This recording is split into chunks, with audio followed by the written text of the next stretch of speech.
모든 인간한테는 인간일 수밖에 없는 씨앗이 있다. 공자가 깨달은 말은 이 한 줄이에요. 그거를 바로 인이라고 했어요. 인. 이 공자의 사상 속에서 효라는 것은 인간이 동물이 아니라 인간인 이유, 인간인 것을 확인하는 가장 근본적인 지점이에요. 효는 단순히 가정 안의 윤리가 아니라 나중에 뭐냐? 국가의 깃털까지 돼요. 이해라는 것은 바로 이 정서를 기반으로 해서 만들어진 이상적인 단계예요. 그런데 노자는 바로 이 지점을 공격하고 들어옵니다. 아무리 그것이 선이라고 할지라도 그것이 하나의 보편적 기준으로 기능하는 한 이건 폭력이다.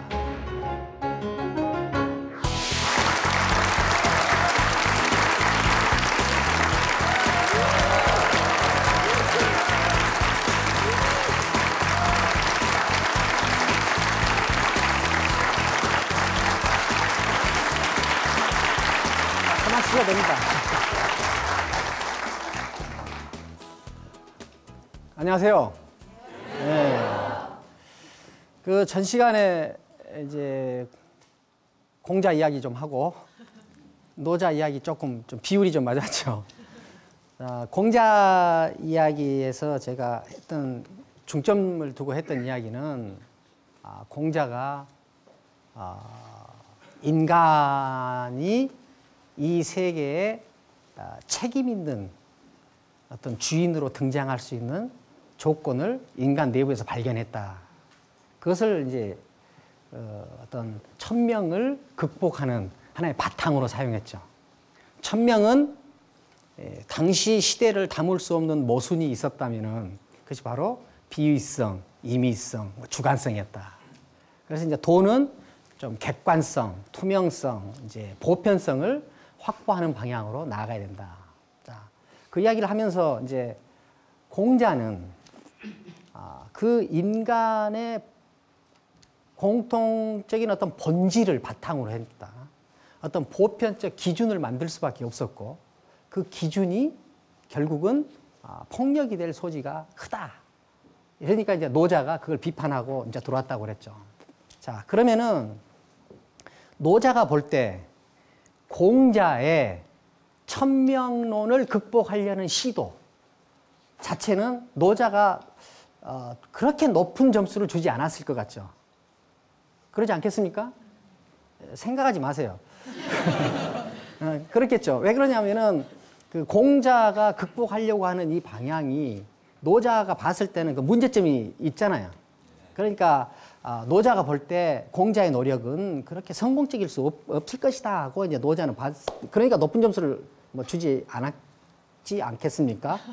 그러니까 노자는 공자하고 다른 방식으로 이런 그 객관성과 투명성과 보편성이 확보된 질서를 만들려는 길로 나아가야겠죠. 공자는 천명론을 극복해서 도를 건립하려는 인사이트를 어디서 구했느냐? 인간의 세계에서 구했죠. 인간의 내면성으로부터 구했죠. 내면성으로부터.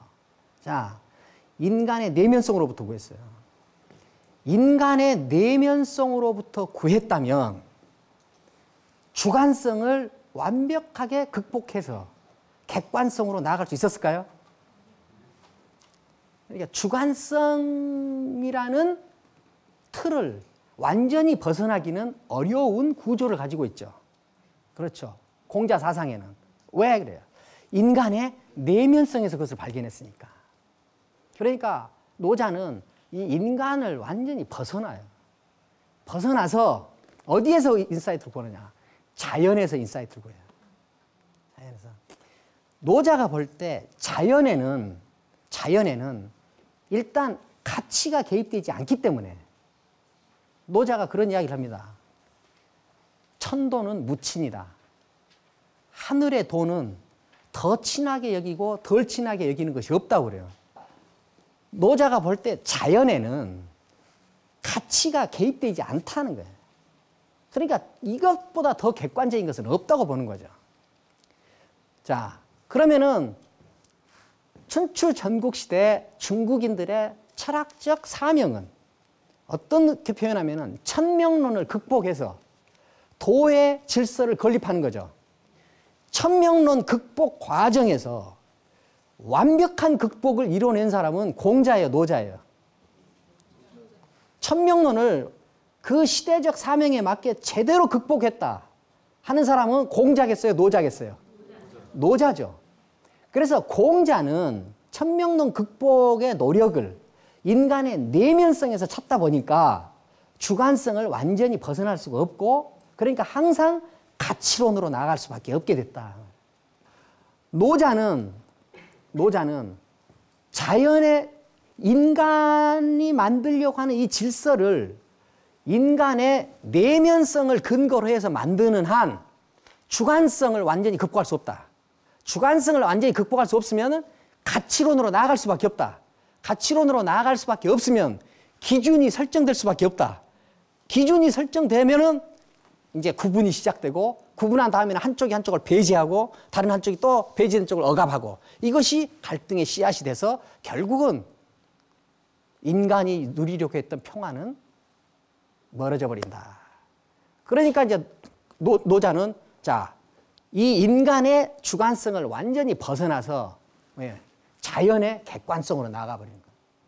자연이 움직이고 있는 모습을 본따서 인간이 그것을 따라서 움직여 보자는 거예요. 자연의 질서를 인간의 질서로 만들려고 하는 꿈이 바로 노자의 꿈이었어요. 그런데 이 자연의 질서는 누구에게나 다 관찰 가능한 거예요. 누구에게나 열려 있어. 누구나 알 수 있어. 그러니까 보편성, 투명성, 객관성이 확보되는 거죠. 그래서 공자는 어떻게 해야 돼요? 공자는 이 인간의 주관성이 잘 발휘되는 것을 어디서 발견해요? 부모 자식 간에 발견하죠. 자, 부모 자식 간이 공존하는 것을 가정이라고 그러죠. 가정의 윤리를 사회 윤리로 만들자고 하는 거죠. 그 다음에 가정의 윤리를 사회 윤리로 만들 수 있다는 거예요. 공자 사상의 아킬레스건은 뭐냐? 가정 윤리와 사회 윤리는 다르다. 이래버리면은 공자 사상은 굉장히 힘을 잃게 되고, 노자는 자연의 질서를 인간의 질서로 만들려고 했어요. 노자 사상의 아킬레스건은 뭐예요? 자연의 질서를 인간의 질서로 만든다는데 자연하고 인간은 다르다 해버리면 또 노자 사상은 아주 취약해지겠죠. 자, 우리가 이제 이 두 사상의 아킬레스건까지 만져봤어요. 자, 그러면은 이 대목에서 여러분들한테 이제 퀴즈를 낼게요. 퀴즈 하면 긴장하지 마세요. 아이고, 이거 모르면 어떡하나 그러면 안 돼요. 와, 이제 내가 칭찬받을 기회가 됐다. 칭찬받을 때가 됐다. 이런 생각을 해야 돼요. 이렇게 이 삶은 이렇게 그냥 수동적으로 이렇게 방어 자세를 취하면 안 돼요. 항상 공격 자세로 주도권을 확보해야 돼요. 자, 공자는 인간의 길을 갔고 노자는 자연의 길을 갔다. 맞는 말이에요? 틀린 말이에요? 틀린 말이에요. 공자는 인간의 길을 갔고 노자는 자연의 길을 갔다. 이 말은 틀려요. 왜 그래요? 그냥 딱 보니까 그래요. 그렇지. 공자나 노자나 다 도를 추구한 사람이죠. 도를 추구했다는 것은 뭐예요? 뭐를 극복하려고 했다는 거예요? 천명을 극복하려고 했다는 거죠. 천명을 극복하려고 했다는 건 뭐예요? 신의 세계에서 인간의 세계로 넘어가겠다는 거죠. 공자나 노자나 둘 다 인간의 길을 갔어요. 왜 이 이야기를 강조해서 하는가? 노자를 이해할 때 많은 사람들이 어떤 이미지를 가지죠. 좀 꾀재재한 도포자락 입고 마시다만 막걸리병 하나 들고 산비탈을 어슬렁어슬렁 세상 일에는 아무 관심도 없는 이런 사람이 노자죠. 노자는 이런 사람이 절대 아니에요. 노자는 도덕경을 여러분들 읽어보십시오. 도덕경 안에는 무엇이 써있냐면은 천하를 장악하는 방식이 써있어요. 천하를 장악하는 거. 군수가 되는 것, 도지사가 되는 꿈을 꾸는 것이 아니라 제국의 대통령이 되는 꿈을 꾸도록 꿀 수 있게 만들어진 책이 도덕경이에요. 자, 일반적으로 도덕경을 생각할 때 공자는 문명적이고 노자는 반문명적이다. 틀린 말이에요. 공자나 노자나 다 문명적이에요. 공자는 이런 문명을 지향했고 노자는 저런 문명을 지향했어요. 공자는 교육을 주장하고 노자는 교육을 반대했다. 틀린 말이에요. 공자나 노자나 모두 다 교육을 적극적으로 주장해요. 공자는 이런 교육을 말하고 노자는 저런 교육을 말하는 거예요. 공자는 입세적, 입세적은 세상에 들어갔고 노자는 초월적이다. 이거는 더 큰 거짓말이에요. 공자나 노자나 모두 다 세상으로 깊이 들어갔어요. 공자가 세상에 개입하는 방식은 이런 것이었고 노자가 세상에 개입하는 방식은 이런 거였다. 이런 거였다. 자, 지금부터는 노자가 어떤 방식의 문명을 지향했는가? 노자는 어떤 방식의 교육을 지향했는가? 노자는 어떤 방식의 꿈을 꿨는가? 세상사의 꿈을 꿨는가? 하는 것을 이제 천천히 보도록 하겠습니다. 노자 사상을 이해할 때는 제일 중요한 것이 이제 도덕경 제1장이에요. 도가도 비상도 명가명 비상명. 사랑에 대해서 그 높은 깨달음에 이른 두 분이 계세요. 나훈아라는 분이에요. 심수봉이라는. 노자 18번은 아마 심수봉이었을 거예요. 자, 노자 사상을 이해할 때는 제일 중요한 것이 이제 도덕경 제1장이에요.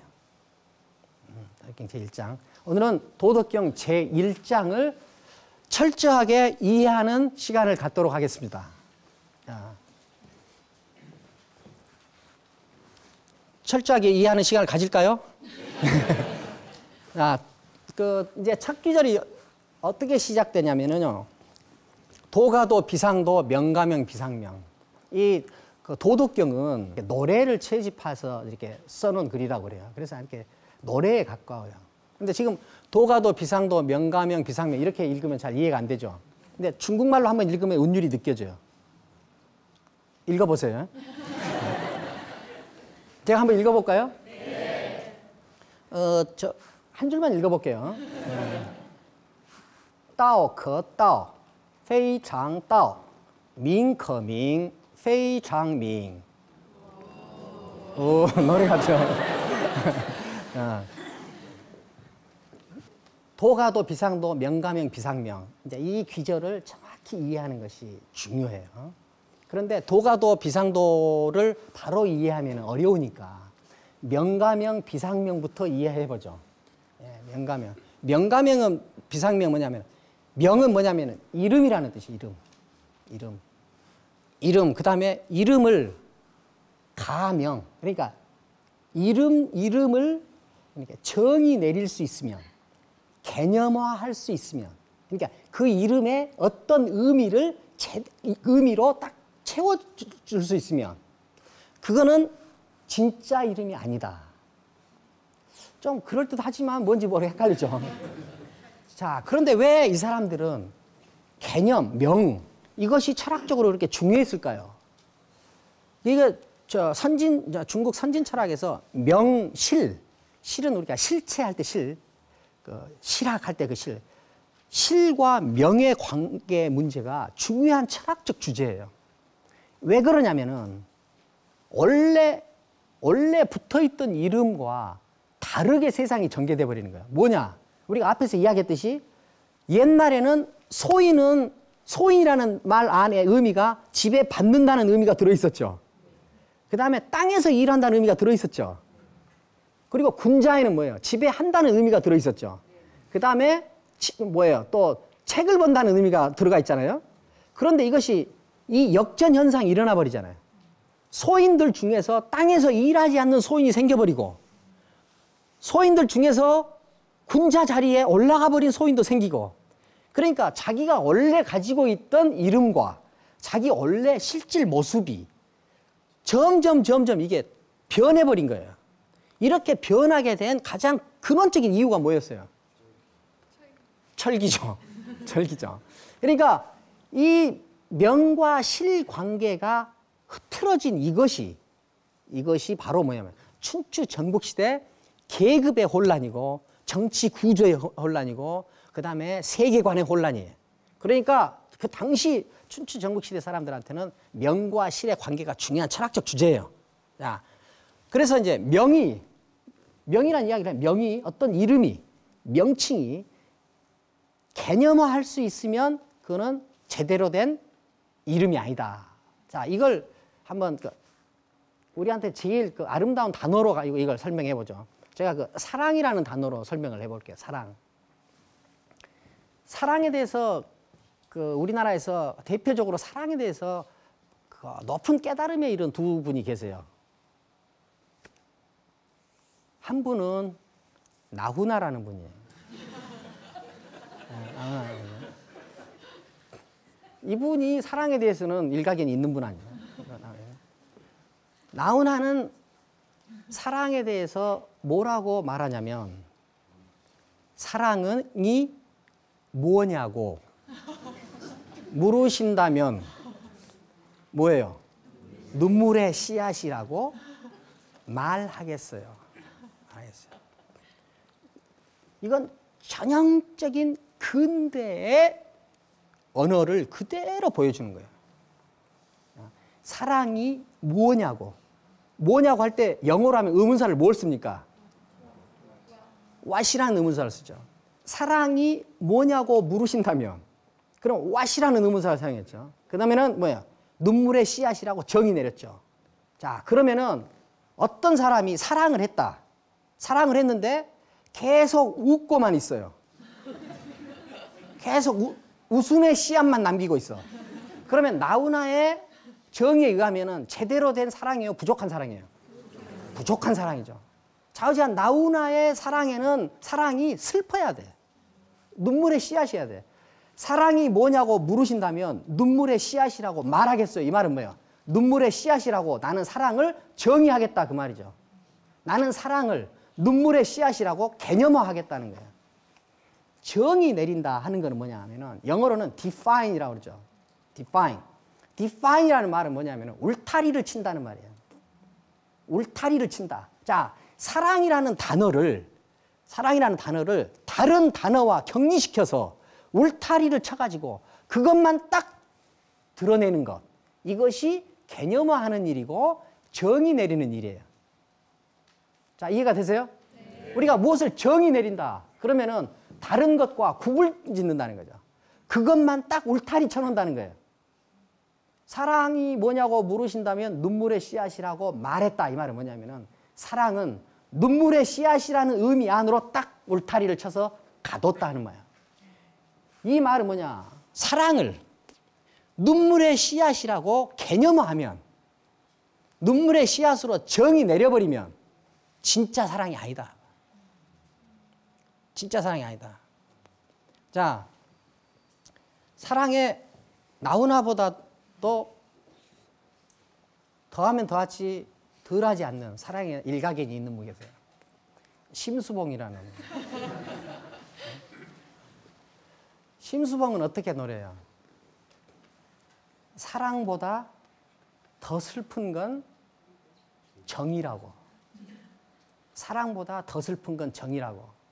사실 이 말은 50대 미만들이 이해하기는 어려운 말이에요. 어려운 말이에요. 이 문장 안에 사랑이 정의돼 있어요? 정의돼 있지 않아요? 전혀 정의돼 있지 않죠. 네? 사랑이 일단 슬프다는 전제를 깔고 그렇게 얘기하는 거 아니에요? 그러니까 사랑은 슬픈 거라고. 저 형님 계시다가 사랑 이야기가 나오니까. 그렇죠. 그럴 수 있어요. 그런 전제가 있죠. 그런데 이 문장 형식은 정의 내리는 형식이 아니죠. 정이 내리는 시기야. 사랑 이야기가 나오면은 가끔 욱해지는 경우가 있어요. 야, 심수봉의 사랑보다 더 슬픈 건 정이라고. 이거는 그냥 사랑을 이렇게 사랑이 어떠어떠하다는 것을 말하는 거잖아요. 여기에는 어떤 정의도 개입되지 않죠. 사랑의 상태만 설명하는 거죠. 자, 그러면은 어느 것이 더 사랑의 느낌을 절절하게 전해주느냐? 물론 나훈아일 수도 있지만 노자식에 가까운 거는 심수봉이에요. 그래서 노자 18번은 아마 심수봉이었을 거예요. 그러니까 사랑에 대해서 나훈아는 정의를 내려서 접근하려고 하고 심수봉은 정의 내리지 않고 오픈된 상태에서 사랑의 상태를 놓고 거기서 사랑의 절절함을 느끼고 공유하잖아요. 자, 명가명 비상명이란 말 이해하셨죠? 다시 어떤 이름을 정의 내리거나 개념화할 수 있으면 그 이름이 보여주려고 하는 진정한 의미를 보여주는 것은 못 된다는 거야. 도가도 비상도는 이제 훨씬 쉬워졌어요. 우리가 중국 철학을 하거나 중국학을 할 때는 굉장히 주장을 신중하게 해야 돼요. 다양한 논쟁들이 있었다는 것을 추측할 수 있어요. 노자는 아마 이런 투로 말했을 거야. 우리가 건립하려는 도가 가도, 당신처럼 가도의 형식으로 뛰면은 그러면은 진짜 도가 아닐 수 있습니다. 도가도 비상도는 이제 훨씬 쉬워졌어요. 뭐냐? 도는 무엇이냐? 도는 노자나 공자나 당시 철학자들이 모두 다 건립하려고 했던 사회 질서죠. 자, 도라는 것은 요즘도 쓰는 말이 현대안에서 도는 말하다. 그러니까 설도를 합쳐서 말하다. 수었다. 그러면 이제 말하다. 이렇게 되죠. 그런데 이 말을 이해하기 위해서 이 노자가 태어날 때보다 한 150년 내지 200년 정도 후에 써진 책이 발견된 적이 있어요. 우리가 중국 철학을 하거나 중국학을 할 때는 굉장히 주장을 신중하게 해야 돼요. 왜 그러냐면 어떤 주장을 해놨는데 어느 날 어디서 유물이 발견돼가지고 자기가 한 주장과 다른 내용이 나올 수가 있어요. 그러니까 굉장히 조심해야 돼요. 그리고 유물이 언제 나올지 몰라. 근데 우리가 도덕경 판본은 원래 제일 오래된 것을 가지고 있는 것이 백서본이라는 판본이 있어요. 백서본. 백이라는 것은 비단 백자에다가 글서자 써서 백서본. 비단에 써진 도덕경이에요. 1973년에 중국의 장사라는 곳에서 이 마왕태라는 퇴적 묘가 발굴이 되는데 거기에서 이 도덕경이 두 질이 발견돼요. 두 질이 발견되는데 이 두 질은 다 비단에 써 있어. 그러니까 그것을 노자 백서본이라고 그래요. 백서본. 위에 얹혀져 있던 거를 백서갑본, 밑에 얹혀져 있던 거를 백서을본. 그렇게 이야기해요. 자, 이거는 뭐냐면은 진나라 만렵, 진시황 때, 진나라 만렵, 한나라 초엽, 이 사이에 써진 거예요. 근데, 자, 이것이 이제 마지막 발굴인 줄 알았어요.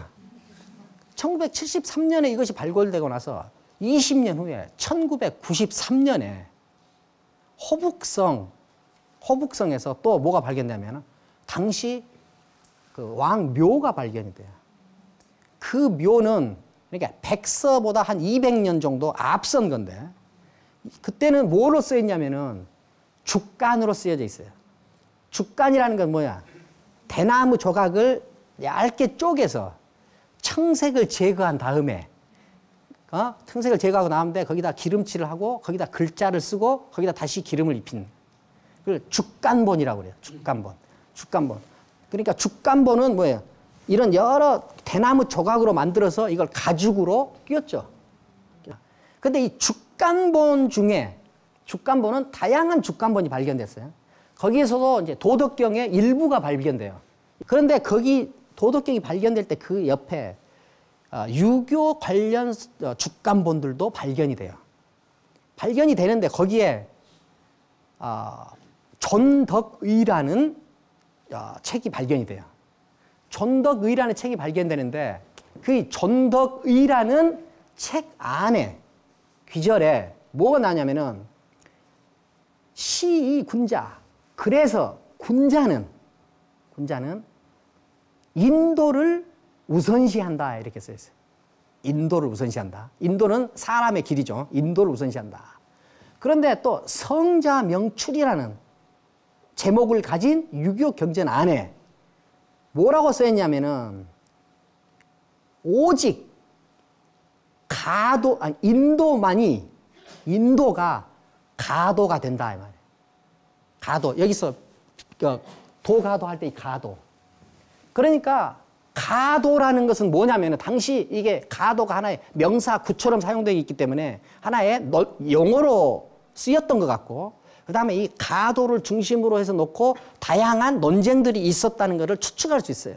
그러니까 육아 쪽에서는 군자는 육아 쪽에서는 인도를 우선시한다.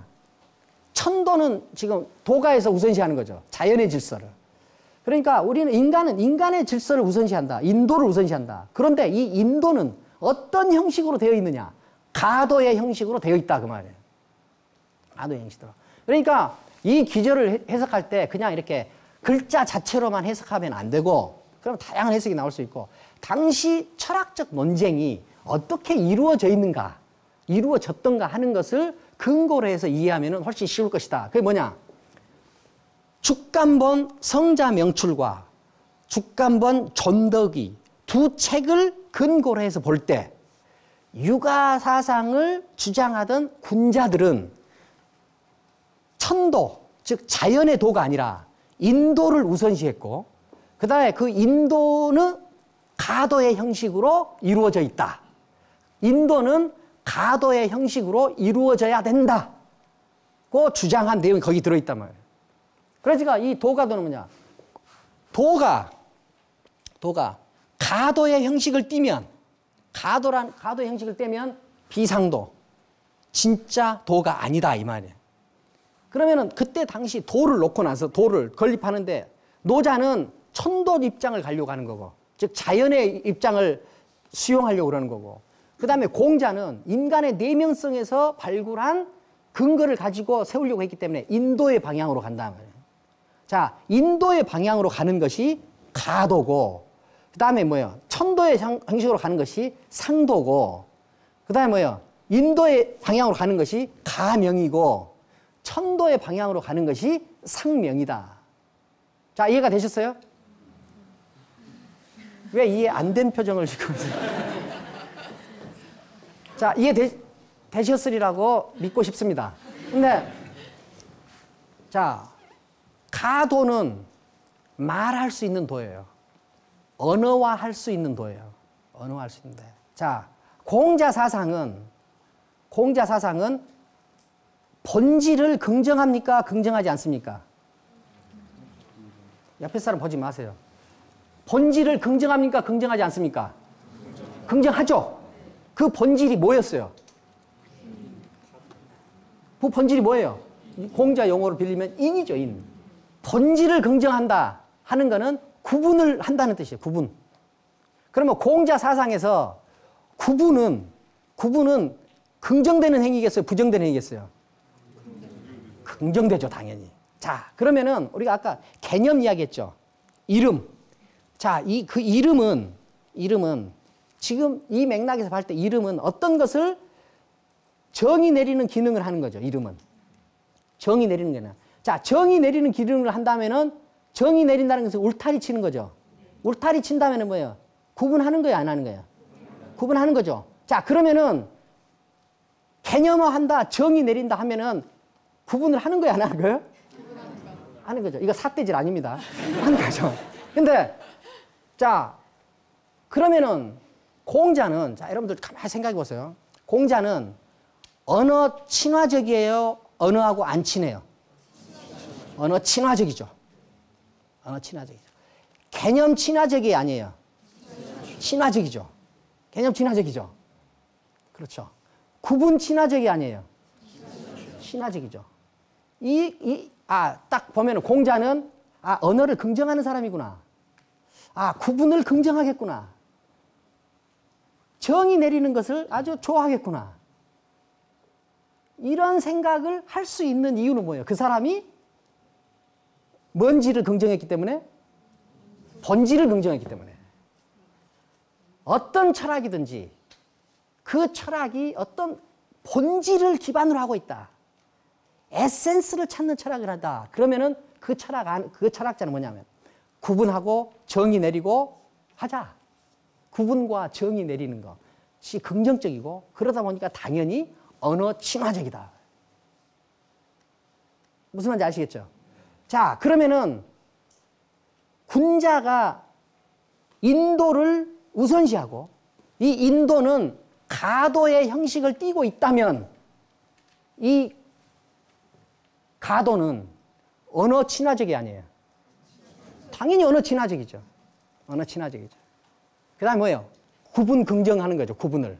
그러니까 가도의 형식이란 건 뭐냐면은 언어 친화적이고 구분을 하는 것으로 만들어진 도. 그러니까 그러니까 우리가 쉽게 이야기할 때 도를 말할 수 있으면 이라고 해도 옳은 번역이 되죠. 말한다는 건 뭐예요? 언어 친화적이죠. 말한다는 것은 뭐예요? 구분한다는 거죠. 자, 그러니까 도를 말할 수 있으면 진짜 도가 아니다. 자, 노자는 아마 이런 투로 말했을 거야. 공자 선생님. 아니, 공자님. 우리가 당신이나 나나 지금 1000명을 극복해서 도를 건립하려고 하지 않습니까? 그런데 우리가 건립하려는 도가 당신처럼 가도의 형식으로 띄면은 그러면은 진짜 도가 아닐 수 있습니다. 자, 보십시오. 어떤 이름도 그것을 정의 내리거나 개념화해버리면은 그 이름이 아니지 않습니까?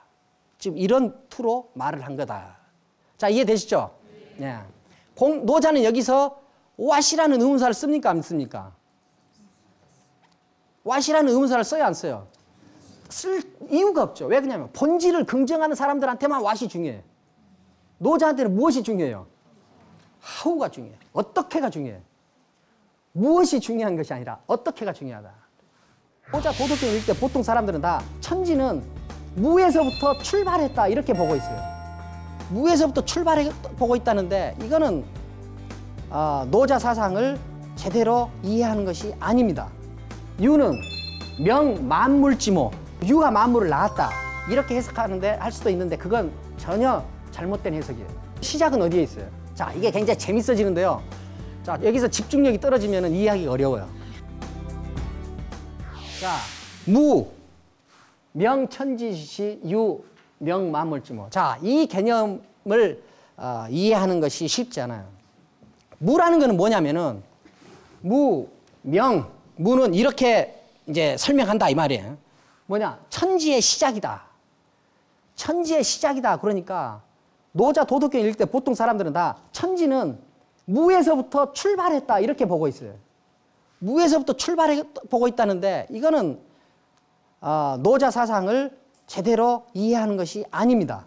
자, 어떤 철학도 그 안에 사용하고 있는 단어들은 개념들은 그 시대의 사용법으로 읽어야 돼요. 여러분들 중국학을 계속 보면 알겠지만은 위진남북조 문법책이 따로 있고 당나라 때 문법책이 따로 있어요. 당나라 때 사전이 따로 있고 위진남북조 사전이 따로 있어요. 다 용어가 그때 시대에 사용되는 거예요.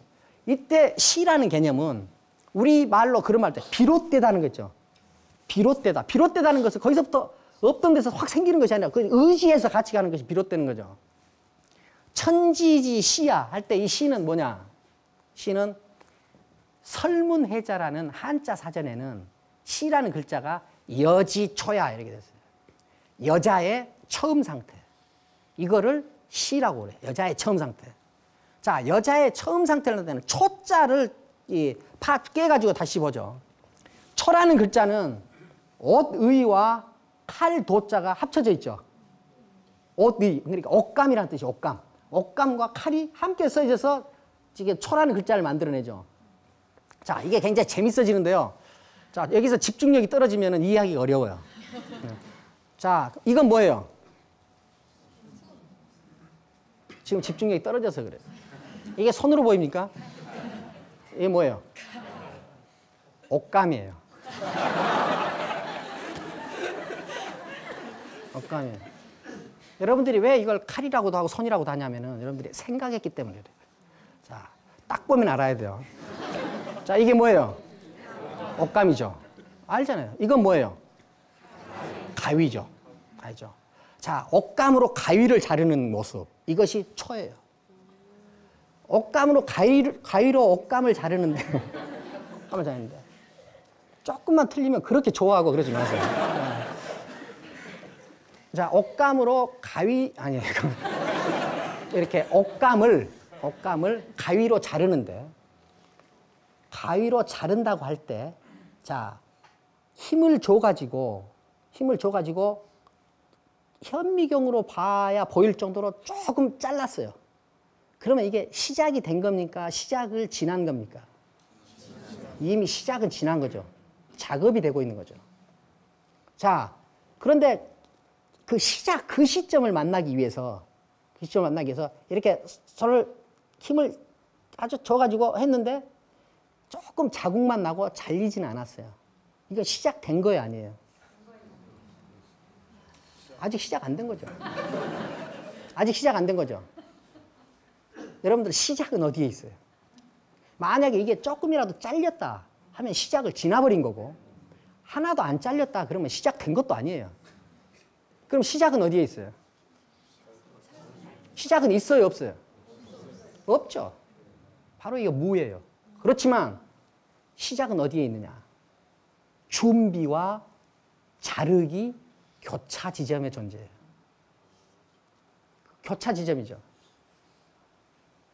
시작이라는 것은 이 세계 어디에도 구체적으로 존재하지가 않아. 근데 이 시작이라는 이 사건이 없으면 자르기라는 이 운동은 일어날 수가 없어요. 그렇죠? 이 세계에는 자기의 구체적인 모습은 없지만 이 세계를 가능하게 해주고 기능하게 해주는 영역이 있다고 보는 거예요. 그 영역이 뭐냐? 이런 교실 같은 공간이죠. 빈 공간. 우리 몸은 어떻게 됐어요? 안에 텅 빈 공간들이 있죠. 이 텅 빈 공간들이 아무것도 아닌 것 같지만 그 공간들이 있어서 우리 몸이 활동하는 거 아니에요. 움직이는 거죠. 그러니까 이 공간 같은 거, 출발 같은 거, 시작 같은 거, 자기 존재성은 없지만 그것 때문에 다른 것들이 가능해지는 그런 영역. 그것을 노자는 무라고 부른 거예요. 그것을 무라고 부른 거고. 자, 유는 뭐냐? 유는 만물지모. 만물의 어머니를 가리켜요. 만물의 어머니는 뭐냐? 여기서 이제 유는 만물의 어머니니까 만물을 낳았다. 유가 만물을 낳았다. 이렇게 해석하는데 할 수도 있는데 그건 전혀 잘못된 해석이에요. 왜? 동양에서 어머니는 자식을 낳는 사람이 아니에요. 동양에서 자식은 누가 낳아요? 아버지가 낳아요. 어머니는 뭘 해요? 기르죠. 아버지는 낳고 어머니는 기른다는 것이 동양 사람 생각이에요. 이 모라는 글자는 원래 어머니가 자식을 품고 젖을 먹이는 모습을 형상화해 놓은 글자예요. 그러니까 눈에 보이는 많은 것들, 이런 구체적인 것들을 어머니가 자식을 안듯이 딱 안아서 그것을 유라고 이름 붙인다 그 말이에요. 유라고 이름 붙자. 자, 무슨 말인지 아시죠? 그래서 제일 알기 어려운 게 뭐예요? 좀 남자들만 이야기합시다. 노자는 이 세계를 설명하는데 두 가지 창을 써요. 그 두 가지 창이 뭐냐? 유와 무의 긴장으로 되어 있다. 참 이게 신기한 일이다.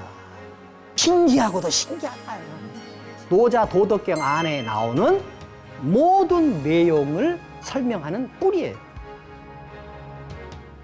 무는 우리가 지금 익숙한 세계관에 의하면 이해하기가 쉽지 않지만 우리는 이해했어요. 뭐냐? 마치 우리 신체의 안에 있는 공간처럼, 이런 교실의 공간처럼.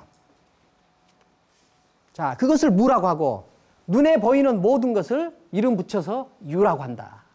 자, 좀 빨리 나가죠. 자, 여기까지 다 이해되셨죠? 네. 이해되셨어요. 그러므로 항상 무는 뭐뭐 하고 싶다 말이야. 뭐냐? 그것으로서 여기서는 무를 가지고서 관은 보다라는 말도 있고 보이다라는 말도 있어요. 보여주다라는 말도 있어요. 뭘 보여주냐? 그 묘함을 보여준다는 게. 뭐야? 자, 묘라는 건 뭐예요? 묘라는 글자가 붙어 있는 게 이 세상에서 제일 알기 어려운 게 뭐예요? 저 남자들만 이야기합시다. 이 세상에서 제일 알기 어려운 게 뭐예요? 여자 마음이죠. 여자 마음은 알 수가 없어요. 그러니까 알라고 하면 안 돼. 알라고 하면 안 돼요. 그냥 수용해야 돼. 수용하고. 자, 우리 남자들끼리만 얘기합시다. 이 세상에 제일 알기 어려운 게 여자 마음이죠. 근데 그 여자들 중에서도 더 알기 어려운 여자들이 있어요. 묘자 글자 보세요. 여자인데 젊은 여자예요. 젊은 여자 마음은 신도 몰라요. 신도 몰라. 젊은 여자 마음은 자기도 몰라. 이 세상에서 제일 알기 어려운 거. 그것이 여자 마음이죠. 젊은 여자 마음. 그러니까 이 세상에서 제일 알기 어려운 묘한 상태를 저렇게 만들어낸 거예요. 자, 무가 어떤 영역을 말한다 하는 것을 설명했죠. 그거 뭐예요? 바로 뭐예요? 무는 자기는 없으면서 다른 것이 다 기능할 수 있게 해주는 어떤 영역. 얼마나 묘해요. 시작이라는 개념이 얼마나 묘해요. 출발이라는 개념이 얼마나 묘해. 그러니까 그걸 가지고 그 묘한 상태를 보여주려고 무라는 개념을 썼다. 자, 유는 뭐냐? 유는 그것으로서 그 요한 상태를 보여주냐. 요라는 것은 뭐냐면은 이 경계를 말하는 거예요. 실루엣을 말하는 거예요. 구체적으로 존재하는 모든 것은 실루엣을 가지고 있죠. 구체적으로 존재하는 모든 것을 한꺼번에 보여주기 위해서 유라는 글자를 쓴다. 이 말이에요. 노자는 이 세계를 설명하는데 두 가지 창을 써요. 그 두 가지 창이 뭐냐? 유와 무라는 창이에요. 자, 노자가 볼 때 우리 인간의 몸은 어떻게 돼 있어요? 유와 무의 관계로 돼 있어요. 자, 그러면 이 부분이 좀 차, 양자. 이 두 가지는 뭐가 이 두 가지겠어요? 유와 무. 이 두 가지는 동출이 이명. 같은 곳에서 나왔어요? 같이 나왔어요? 같이 나왔어요. 자, 유와 무는 우리가 머릿속에 생각할 때 그런 착각을 버리셔야 됩니다. 무가 먼저 있고 거기서 유가 나왔다. 무에서 유는 안 나와요. 노자에 의하면은 무와 유는 존재론적으로 높이의 차이가 있어요, 없어요? 높이 차이가 없어요. 가치적으로 차이가 있어요, 없어요? 순서적으로 차이가 있어요, 없어요? 없어요. 이 두 가지는 같이 나와 있어요. 그런데 이름을 달리해. 이 세계를 보여주는 영역을 다르게 하냐. 이름을 달리해. 동위지연. 같이 있는 거 이것이 정말 현묘하다. 참 이게 신기한 일이다. 동위지연. 현지우현. 신기하고도 신기하다. 신기하다. 중묘지문. 모든 묘한 것들이 발생되어 나오는 문이다. 맞아요, 틀려요? 틀려요. 노자는 무와 유의 관계로 이 세계를 설명해요. 어떤 것도 어디에서부터 무엇이 나오는 세계가 없어요. 우리가 무는 발생되어서 나온다. 문을 다른 말로 하면 뭐예요? 문은 뭐 하는 공간이에요? 들고 나는 공간이에요. 들고 나는 거. 들어가는 일과 나오는 일이 교차하는 그 지점이 문이에요. 중묘지문이라는 것은 모든 것이 다 죽고 나고 들락달락하는 문이다 이 말이에요. 자, 노자는 이렇게 봅니다. 이 세계는 무계열과 유계열의 두 대립면에 공존으로 되어 있다. 이 두 대립면의 긴장이, 이 두 대립면의 공존이 이 세계를 만들고 있다. 죽는 것도 유무관계이고 태어나는 것도 유무관계이다. 근데 노자는 이 세계의 모든 현상은 다 대립되는 두 계열, 유와 무의 긴장으로 되어 있다. 긴장으로 되어 있다. 이 긴장으로 되어 있는 이것이 얼마나 신비스럽냐 하는 거예요. 그래서 이 세상에서 일어나는 모든 일, 중묘, 모든 일들이 다 유무의 대립 긴장 위에서 벌어진다. 그 이야기를 이제 1장에서 하고 있어요. 이것이 제일 우리가 노자를 이해할 때 중요하게 이해해야 되는 지점이에요. 자, 노자는 이렇게 된 노자는 본질을 긍정해요, 긍정하지 않아요? 긍정 않죠. 자, 인간에게는 본성이 있다. 이 말이 노자에게는 맞아요, 틀려요? 틀리죠. 틀리죠. 도덕경 안에 성이라는 글자가 한 번도 출연하지 않는 이유예요. 자, 이 두 대립면의 긴장, 두 대립면의 상호 의존 관계로 이 세계가 이루어져 있다 하는 이 노자의 세계관이 노자 도덕경 안에 나오는 모든 내용을 설명하는 뿌리예요. 여기에 노자의 현대성이 들어있는 부분이에요. 이거는 다음 시간에 이어서 하겠습니다. 수고하셨습니다.